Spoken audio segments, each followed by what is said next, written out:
మా రూమ్ లో ఏసీ అయితే చెడిపింది. మా కోయేటాలకు చెప్తే ఏసీ ఆర్డర్ అయితే చేశారు. 2 మనుషులు అయితే వచ్చినారు ఏసీ బిగించేదానికి. ఇంకా మనోడు దాన్ని భుజం పైన అయితే పెట్టుకుని రూమ్ లోకి అయితే తీసుకొని వచ్చినాడు. ఇది 180 దినార్లు అంట ఏసీ. ఇది మన ఇండియా డబ్బులు 48,000. ఇంకా మనోడు ఆ ఏసీ గోడకైతే తగిలిచ్చేదానికి ఆయుధాలన్నీ రెడీ చేసుకుంటా ఉన్నాడు.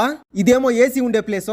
పాత ఏసీని పెరికేసి గడ్డన వేసేసినారు. ఈ ప్లేస్ లో కొత్తదైతే బిగిస్తారు ఇప్పుడు.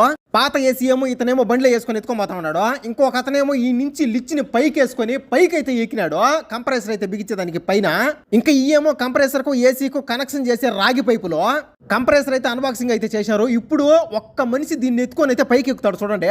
ఉరిని పాసుకోలా మొత్తానికి దాన్ని భుజానైతే పెట్టుకున్నాడు. బా ఇంక ఎక్కరా చిన్నాడా ఎక్కువ చిన్నగా ఎక్కరా సమయం మొత్తానికి మేము కింద ఉన్నాం. మా మీద ఇసిరి తెంగేవో కొత్త దాన్ని అయితే పైకి తీసుకొని పోయి పాత దాన్ని అయితే తాళ్ళతో కట్టి కిందకైతే దించేసినారు. మొత్తానికి ఇద్దరు కలిసి కింద మీద పడి ఏసీ అయితే బిగిచేశారు. చల్లంగా వచ్చా ఉండదు బా గాలియా. చాలా ఏళ్ళుగా వచ్చే పద్ధతిని అందరూ మర్చిపోయినారబ్బా. ఈ మాదిలో ధర్నాకు వాళ్ళు వచ్చాది కదా, దాన్ని ఒక తుంట తీసుకొని ఈ మాదిలో అనాలి కదా. ఈ పద్ధతి మర్చిపోయినారా ఏందా?